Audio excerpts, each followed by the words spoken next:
Das cinzas da Primeira Guerra Mundial, Adolf Hitler tentou construir uma sinistra nova ordem mundial. Liderada por uma suposta supremacia ariana de super-homens, espalhando um reino de terror que o mundo nunca havia conhecido. Muitos acreditam que os nazistas invocavam espíritos estranhos e eram adeptos de rituais que permaneceram adormecidos na Europa durante milhares de anos. Agora, documentos provam que suas crenças se baseavam na perversão de antigos cultos pagãos. Uma mistura de batalhas místicas entre forças da luz e das trevas. E uma jornada apavorante em um mundo de misticismo, loucura e assassinos.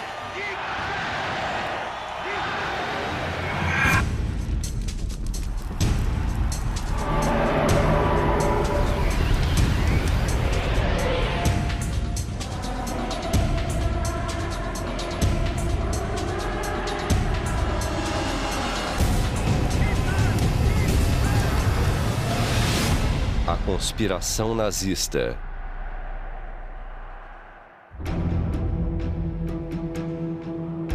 Tibete, Himalaia. Em 1930, os nazistas começaram a explorar o topo do mundo, em busca de evidências de antigos sumos sacerdotes que eles acreditavam ser seus ancestrais de sangue. A crença dos nazistas nesses ancestrais formaria a fundação da nova religião da Alemanha. Uma religião com Adolf Hitler como sumo sacerdote. Inspirando a cruzada perversa de Hitler, estava a crença de que o sangue ariano puro estava sendo contaminado por supostas raças inferiores. E que, uma vez eliminados os elementos externos, uma nova raça de super-homens arianos dominaria o mundo. Essa era a interpretação nazista dos antigos mitos e ocultismos, datados de milhares de anos.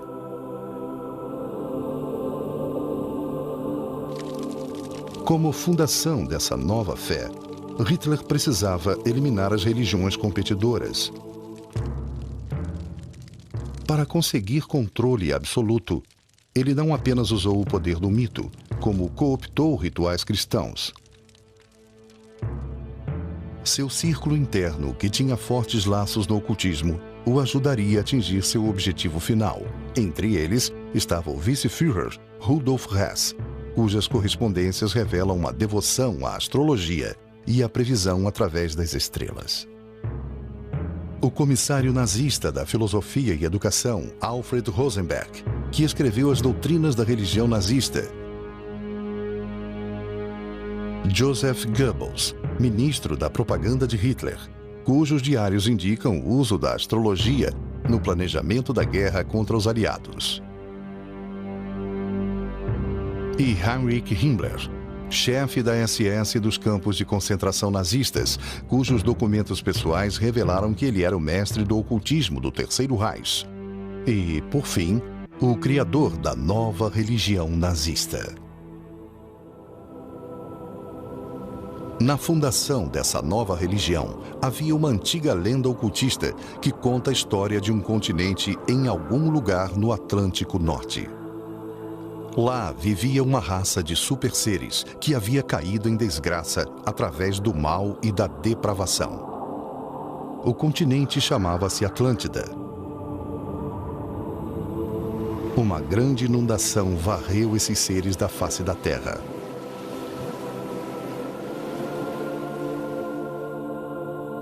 Mas antes de eles serem destruídos, certos sacerdotes escaparam num barco. E posteriormente chegaram à Índia e às montanhas do Tibete. Os místicos acreditam que esses sacerdotes sejam os verdadeiros deuses da raça ariana e também os ancestrais de todos os indianos e dos europeus. Alguns místicos alemães alegam que o mito da Atlântida foi uma história real. A prova deles de que os arianos eram o povo escolhido, descendentes dos seres superiores da Atlântida, e que haviam perdido os poderes procriando com meros mortais. Heinrich Himmler, chefe da SS, realizou várias expedições ao Tibete em busca de evidências dos seus ancestrais. Em 1946, em um interrogatório pós-guerra feito pelo exército norte-americano, o cientista da SS que liderou uma das expedições ao Tibete descreveu seu primeiro encontro com Himmler. Ele disse: Himmler mencionou sua crença de que a raça nórdica não evoluiu, mas veio direto do céu para se estabelecer no continente atlântico. E os antigos imigrantes da Atlântida haviam fundado uma grande civilização na Ásia Central. No Tibete, pesquisadores nazistas realizaram inspeções minuciosas nos habitantes de vilarejos, à procura do que o partido chamava de traços físicos arianos: fronte estreita, membros longos e feições angulares. A busca pela prova da superioridade da raça ariana logo se transformou em crime. Os nazistas começaram a matar pessoas e a usar seus corpos para experiências.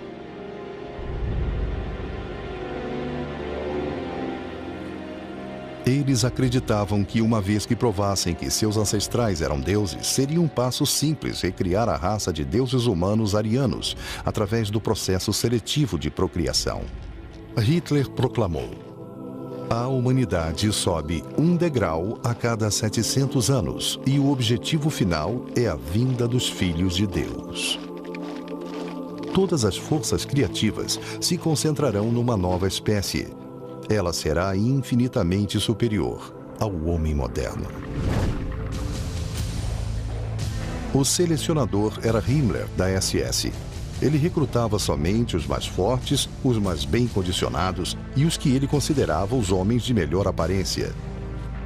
Altos, louros e de olhos azuis, esses futuros guerreiros tinham que ter boa instrução e vir somente de famílias de linhagem ariana pura.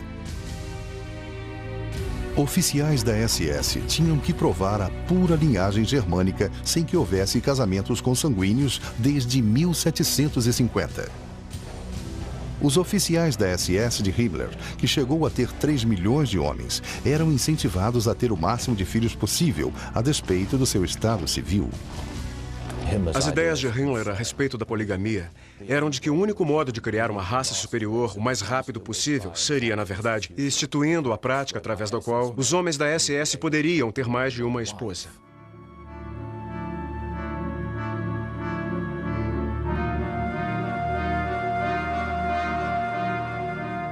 Em 1935, Himmler criou o programa da SS Lebensborn, cujo significado é fonte da vida.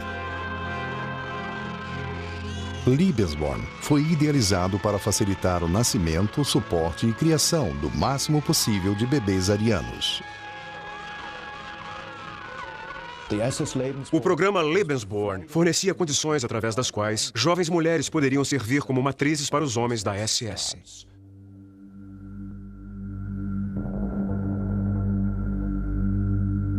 De acordo com a doutrina Lebensborn, um filho ilegítimo não era desgraça, contanto que a mãe fosse geneticamente apta.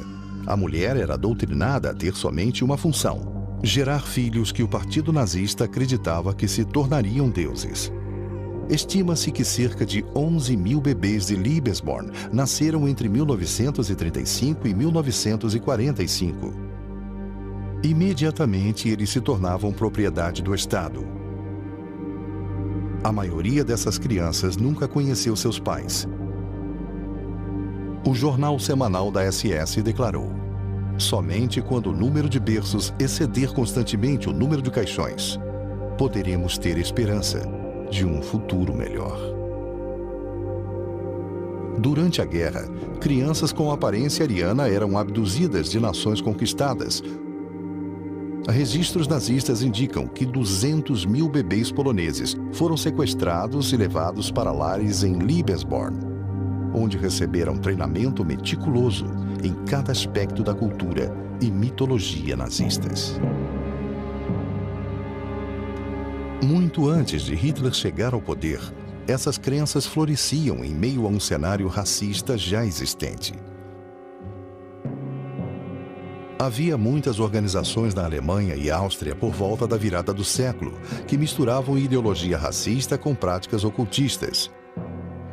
Mas suas ideias tornaram-se populares somente no fim da Primeira Guerra Mundial.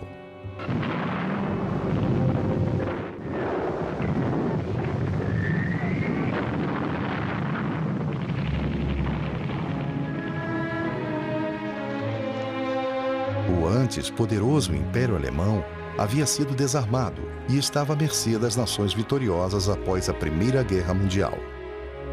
Em anteriormente cidades prósperas, veteranos mutilados vagavam pelas ruas como fantasmas de uma outra vida.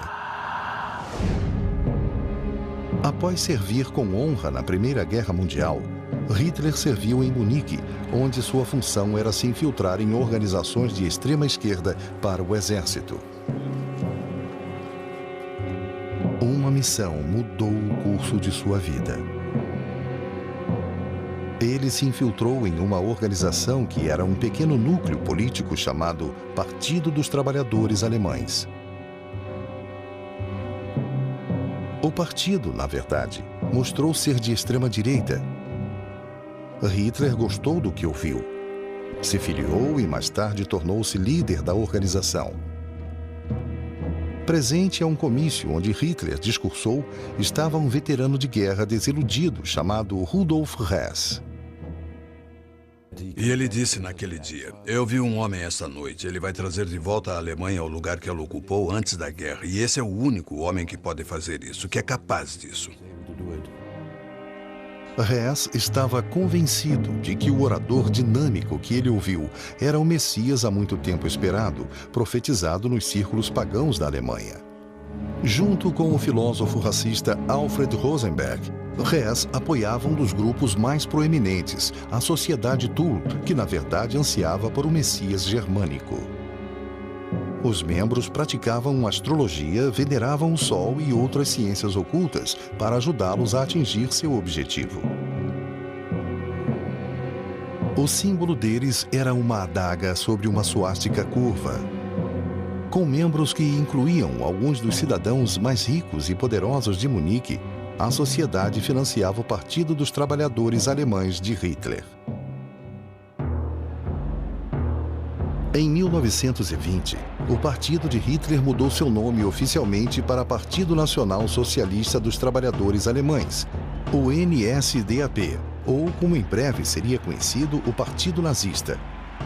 Com Hitler como líder, o Partido Nazista cresceu rapidamente, arregimentando pessoas num ritmo frenético, espalhando medo e com uma oratória ardente. Como muitos alemães e austríacos da época, Hitler vivia em um ambiente que já era hostil ao judaísmo. Ele poderia facilmente encontrar esses ideais em publicações populares como o Ostara, uma revista notadamente racista. Imensamente popular na época, a revista pregava que as raças nórdicas ou arianas tinham muito a temer das pessoas mais escuras do que elas, e apontava os judeus como a maior ameaça. A Ostara alegava que os judeus impediam que os arianos ocupassem seu lugar por direito de dominadores do mundo. Diziam as manchetes: "Você é louro? Então você está em perigo." A publicação ressaltava o que se tornaria a visão mundial nazista, seleção racial, Liebesborn e até mesmo os campos de concentração nazistas. Em seu livro O Mito do Século XX, Alfred Rosenberg reinventou a história germânica e lançou a fundação da nova doutrina nazista, a religião do sangue. Ele viu o sangue, particularmente no sentido religioso, como fator determinante. Em outras palavras, a igreja tinha que ser a igreja de sangue ao invés da igreja da fé, ou a igreja da crença. O sangue unia as raças nórdicas. Para Rosenberg, sangue, descendência racial, identidade racial tornaram-se o princípio da nova ideologia. Os mitos nórdicos substituíram a Bíblia cristã como fundação da nova religião nazista. Hitler levou a ideia de Rosenberg além quando escreveu: "Vamos arrancar a fachada cristã e trazer a religião peculiar à nossa raça." Em um desfile organizado por Rosenberg e capturado em filme, os nazistas celebraram sua versão nova e recém-concebida da cultura e história arianas. Como símbolo da nova religião, Hitler escolheu a suástica. A suástica pode ser encontrada em todo o mundo, em diferentes culturas através da história. Desde os primeiros tempos, a suástica foi o símbolo da sorte na China. E até hoje, permanece como símbolo religioso nas religiões hindus e budistas. Ela também representava o martelo de Thor, o deus do trovão e da força na tradição nórdica. Para Hitler, a suástica possuía um significado diferente. Ele escreveu: "Na suástica, nós vemos a missão da luta pela vitória do homem ariano." Hitler via a vitória representada repetidamente nas óperas de Richard Wagner. Cavaleiros destemidos, sagas épicas das tradições teutônicas e a mitologia nórdica da guerra entre as forças das trevas e da luz eram temas comuns da cultura germânica. Wagner deu a essas histórias sua voz mais triunfante. Hitler viu sua primeira ópera de Wagner aos 12 anos. Mais tarde, ele se tornou um devoto obsessivo do compositor. Richard Wagner foi a pessoa mais admirada de toda a vida e carreira de Adolf Hitler, o maior. A genialidade de Wagner para a pompa tornou-se inspiração para a grandiosidade dos comícios de Hitler, que logo se tornariam palcos, comícios, onde a música de Wagner era frequentemente tocada. A música tinha o efeito de uma droga, eliminando completamente o intelecto, a abordagem crítica. A ópera de Wagner, Parsifal, foi a fonte de inspiração de Hitler. É um épico a respeito da busca pelo Santo Graal. De acordo com a lenda, o Graal era um cálice místico que tinha sangue sagrado e prometia poderes ilimitados a quem bebesse dele. Acreditavam que o Graal só poderia ser encontrado pelos mais puros cavaleiros. De acordo com os registros, a ideia de um cavaleiro cristão do Graal buscando o mito do sangue puro é fundamental para a concepção de Hitler sobre o que o racismo nazista estava tentando atingir. Em 1938, baseado nessa crença, Hitler encomendou esse autorretrato trajado como cavaleiro.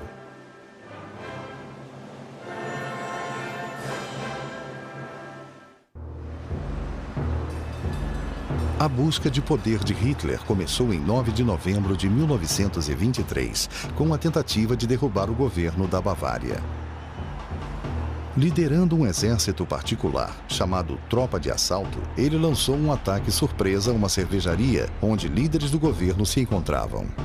Com Hess e Rosenberg ao seu lado, Hitler impetuosamente anunciou a formação de um novo governo e depois foi às ruas marchando com 3.000 dos seus soldados através de Munique. Eles foram confrontados pela polícia. Tiros foram disparados e 16 dos homens de Hitler foram mortos. Foi um golpe fracassado, mas nos 10 anos seguintes da busca de poder por Hitler, os 16 se tornaram mártires. Hitler! Hitler aber ist Deutschland, wie Deutschland Hitler ist! Hitler! Sieg! Sieg! Em 1933, Hitler conseguiu se tornar o Führer, o líder. O ministro da propaganda Goebbels orquestrou um ritual no qual os 16 heróis nazistas mortos foram homenageados como mártires do Reich, que morreram, ressuscitaram e atingiram a vida eterna. De acordo com Hitler, o sangue deles era a água benta do Terceiro Reich. Os primeiros mártires do Reich ficaram conhecidos como os 16 Imortais. Em Munique, o ritual começou com um cortejo fúnebre pelas ruas onde os imortais caíram ao longo do caminho. havia imensas bandeiras vermelhas com runas germânicas tendenciosas, o símbolo do ritual de sacrifício pagão. Podemos encarar isso como a transferência da procissão da Páscoa em Jerusalém até a Igreja do Sagrado Sepulcro através das estações da cruz.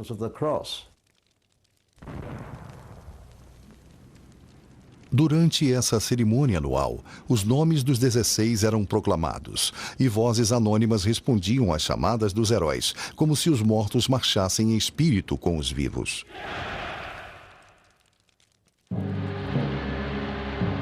Com os rituais da sua nova religião instaurados, Hitler iniciou a próxima fase de seu plano. A doutrinação na fé nazista, com Hitler como Deus, começava cedo e continuava na idade adulta.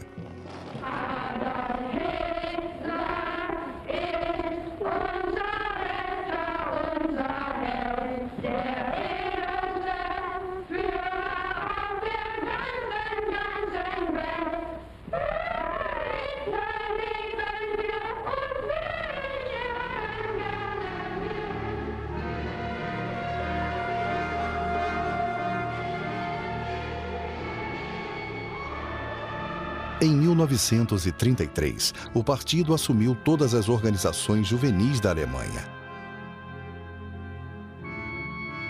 Para as meninas, a organização compulsória era a Liga das Donzelas Alemães, onde elas aprendiam a abnegação e a se casar jovens e que seus corpos pertenciam à nação. Meninos de 10 anos de idade tornaram-se membros da Organização dos Jovens Alemães. Aos 14 anos, eles entravam para a juventude de Hitler e, aos 18, para o Partido Nazista.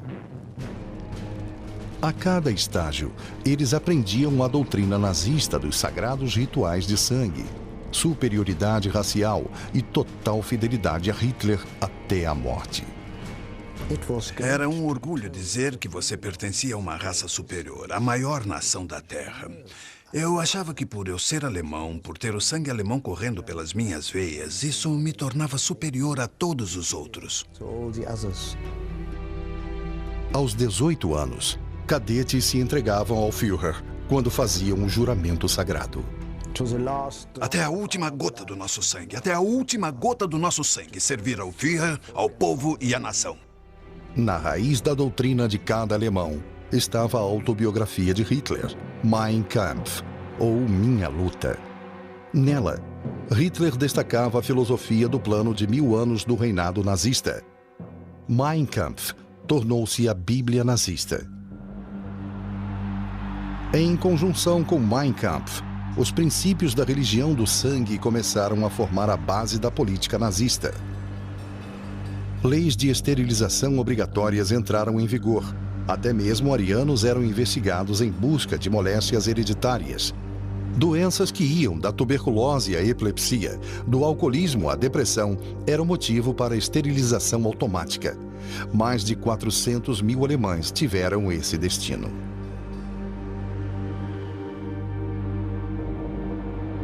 Hitler raciocinou. A exigência de que pessoas doentes sejam proibidas de propagar uma prole igualmente doente é uma exigência muito clara e, se sistematicamente executada, representa o ato mais humano de toda a humanidade. Crianças com problemas de saúde eram registradas no nascimento. Se seus problemas persistissem, médicos nazistas administravam em segredo injeções letais e diziam aos pais que as crianças haviam morrido de causas naturais. Foi instituído um programa de eutanásia para incapacitados mentais e físicos. Filmes de propaganda alegavam que eram atos de caridade, libertando almas aprisionadas de corpos atormentados. Em 1935, Hitler havia criado as leis de sangue, que tornavam crime um alemão de sangue puro casar ou até mesmo fazer sexo com judeus. E os alemães judeus perdiam seus direitos de cidadãos. Mas o pior de tudo ainda estava por vir. Para finalmente abrir o caminho para o último estágio da evolução humana e garantir a chegada do milênio ariano, os nazistas achavam que ainda havia um obstáculo: a própria existência dos não-arianos.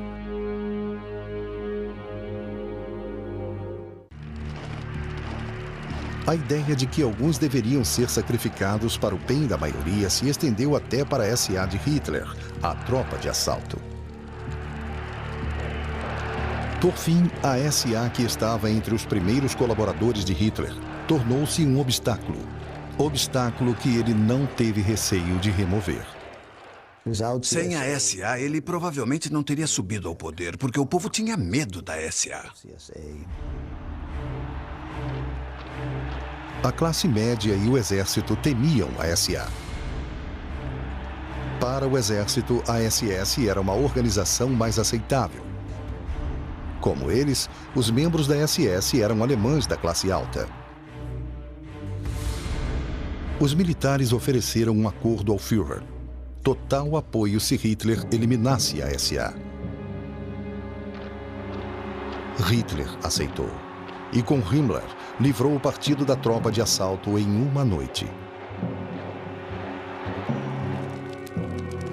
Após eliminar a SA, Himmler transformou a SS na elite da classe militar. Posteriormente, a SS passou a administrar os campos de concentrações. Heinrich Himmler nasceu católico, mas quando conheceu Hitler, ele já era um ocultista praticante. Himmler trouxe uma gama de influências improváveis para a formação da SS, inclusive a religião hindu. Durante a guerra, era notório que ele viajava com uma cópia do Bhagavad Gita, o livro sagrado da religião hindu. Ele conta a história de uma grande batalha no campo da honra entre as forças do bem e do mal. A crença hindu na reencarnação e seu rígido sistema de castas foi um atrativo para Himmler. Historiadores agora dizem que Himmler tinha convicção de que ele era a reencarnação do rei Heinrich, um líder alemão da Idade Média que impediu a invasão eslava à Alemanha.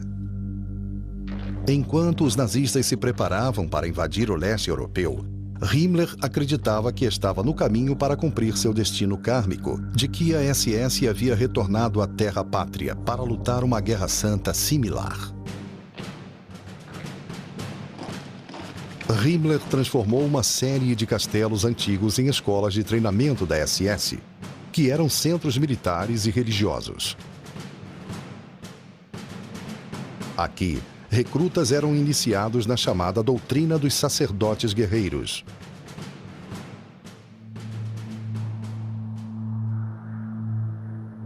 Em 1934, Himmler escolheu Wewelsburg como seu castelo particular.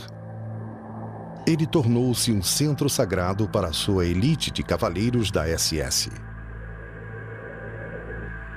De 1939 a 1945, 4.000 prisioneiros trabalharam no castelo de Himmler, que, quando finalizado, seria muito semelhante à Cidade Santa de Roma. Quase um terço deles morreu durante a construção. Era a grande Torre Norte que se tornaria o foco do plano de Himmler de fazer de Wewelsburg uma colônia pagã da SS. Na base da torre, Himmler construiu uma cripta. De acordo com historiadores, seria um templo em honra aos líderes mortos da SS.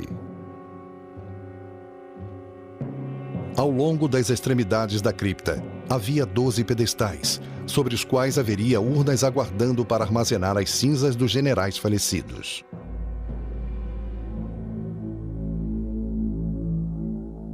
Himmler até tentou criar uma réplica da Capela do Grau da lenda do rei Arthur. Acreditava-se que o rei Arthur reunia os 12 maiores cavaleiros em uma grande sala. Na versão de Himmler, ele criou a sala dos líderes supremos da SS em um aposento acima da cripta. Aqui ele se reuniria com seus 12 oficiais do mais alto escalão. Um grande sol adornava o chão, Esse padrão radial foi feito com os símbolos do antigo alfabeto nórdico. Acreditava-se que um cálice místico, o Santo Graal, continha o sangue sagrado. Para Himmler, o sangue sagrado da lenda do Graal era o puro sangue ariano e também possuía propriedades mágicas. Obcecado pela lenda do Graal, Himmler chegou a criar várias expedições para encontrar o Santo Graal.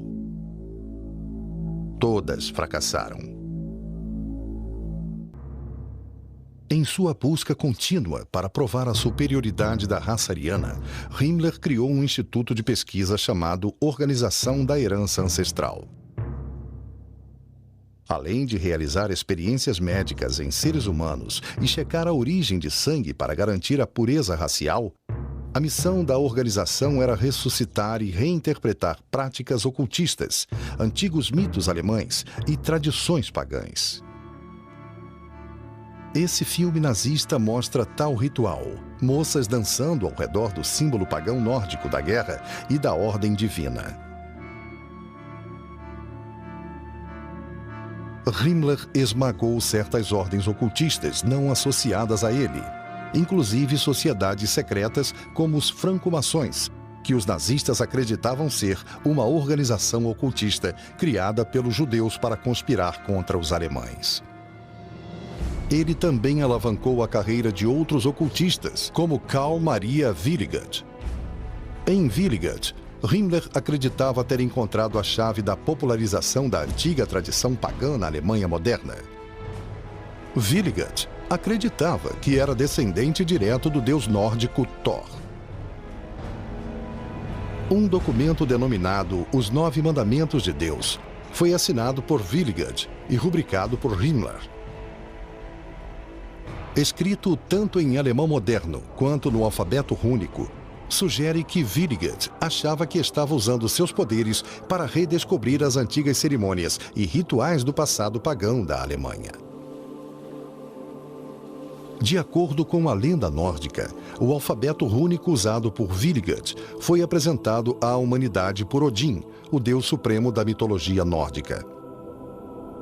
A runa Hagal protegia seu portador contra os inimigos. A runa Odal era a conexão entre o clã ou tribo. A runa Tyr, vitória e ordem mundial. A runa Sig, o sol ou a energia conquistadora. No alfabeto dos sacerdotes e magos antigos, acreditava-se que as runas fossem ferramentas místicas para prever o futuro, enfeitiçar e invocar espíritos mágicos. Muitas organizações dentro do Terceiro Reich possuíam sua própria runa especial. A SS, talvez a mais conhecida, é claro, usava a runa do duplo Sig. Esses símbolos místicos antigos eram vistos em toda parte, servindo como lembrança constante aos alemães do seu passado pagão. Após receber treinamento e prestar juramento, os oficiais da SS recebiam a adaga da SS adornada com runas da SS. A suástica entrelaçada e a águia germânica eram consideradas uma grande honra. Todo membro da SS usava o anel da SS. Mas para o círculo interno, a elite da elite, Himmler entregava pessoalmente o anel da morte, simbolizando seu relacionamento íntimo com Himmler e a SS. Himmler declarou: "Nunca esqueça, nós somos uma ordem de cavaleiros da qual não podemos sair, da qual se é recrutado por sangue e dentro da qual permanecemos de corpo e alma." Emprestado do passado pagão da Alemanha e da sua própria criação católica, Himmler introduziu na família SS rituais desde o momento do nascimento. Batismos eram realizados diante do altar da SS e, no lugar do crucifixo, uma foto de Hitler. A cerimônia de casamento também se tornou um ritual na SS, no qual casais da SS eram apresentados à comunidade pagã. Imitando antigas tribos germânicas, oficiais da SS assumiam o papel de líderes do clã e realizavam casamentos. O próprio Himmler oficializou o casamento de Gretel, irmã da amante de Hitler, Eva Braun. Alianças eram trocadas, assim como o pão e o sal, antigos símbolos pagãos da fertilidade e pureza do solo. O ano nazista era marcado com celebrações retiradas do calendário germânico antigo. O Festival do Mastro de Maio, inicialmente aceito como celebração da fertilidade, foi transformado em um show de nacionalismo e força militar. Eles tentaram substituir os festivais cristãos pelos festivais pagãos, solstício de verão, solstício de inverno, todos estes festivais. Os nazistas começaram até a restaurar antigos templos pagãos, como Externstein, que era dedicado à divindade solar. O Festival do Solstício de Verão tornou-se um ritual fascista para prestar tributo ao Führer.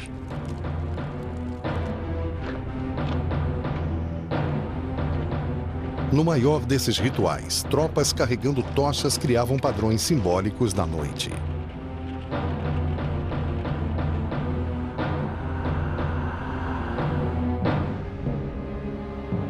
O calendário completo de rituais culminava com o encontro em Nuremberg, onde os votos entre partido e o povo eram renovados ano após ano.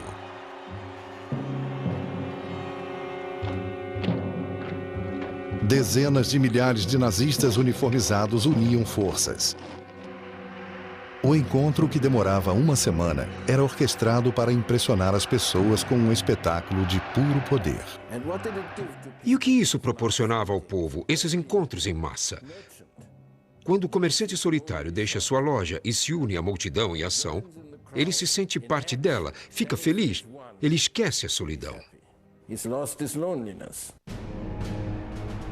Já havia uma atmosfera contagiante antes de tudo começar. E depois, de repente, anunciava-se que o Führer viria. Você o via subindo ao palco e aí gritavam Heil, Heil, Heil, Heil.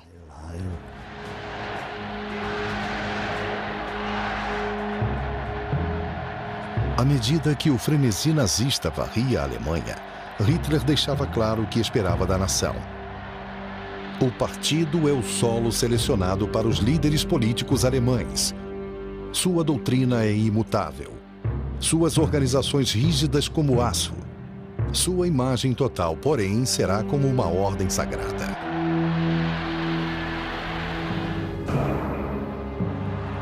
As concentrações de massa nazistas eram cuidadosamente orquestradas para se tornar uma manifestação emotiva e esmagadora que evocava fervor religioso.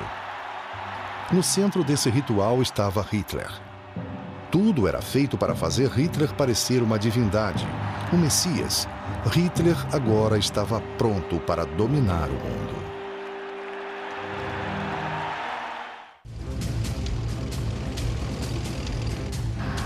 Desde o começo da guerra em 1939, nação após nação caiu diante dos nazistas. No inverno de 1942, porém, a maré mudou. E os nazistas começaram a experimentar o que eles achavam ser impossível: a derrota. Certos membros do comando naval alemão começaram a se convencer de que os aliados estavam utilizando forças místicas na guerra contra a Alemanha. Eles acreditavam que o sucesso da localização e destruição dos submarinos alemães pelos britânicos acontecia graças ao ocultismo e que a melhor maneira de combater isso era também usando o ocultismo como arma. Isso levou Himmler a estabelecer um instituto ultra-secreto dedicado à antiga prática ocultista do poder do pêndulo. Sobre mapas do Atlântico Norte, videntes oscilavam objetos suspensos por uma corda, tentando localizar a posição de comboios aliados. Missões de submarinos alemães eram aprovadas com base nos resultados.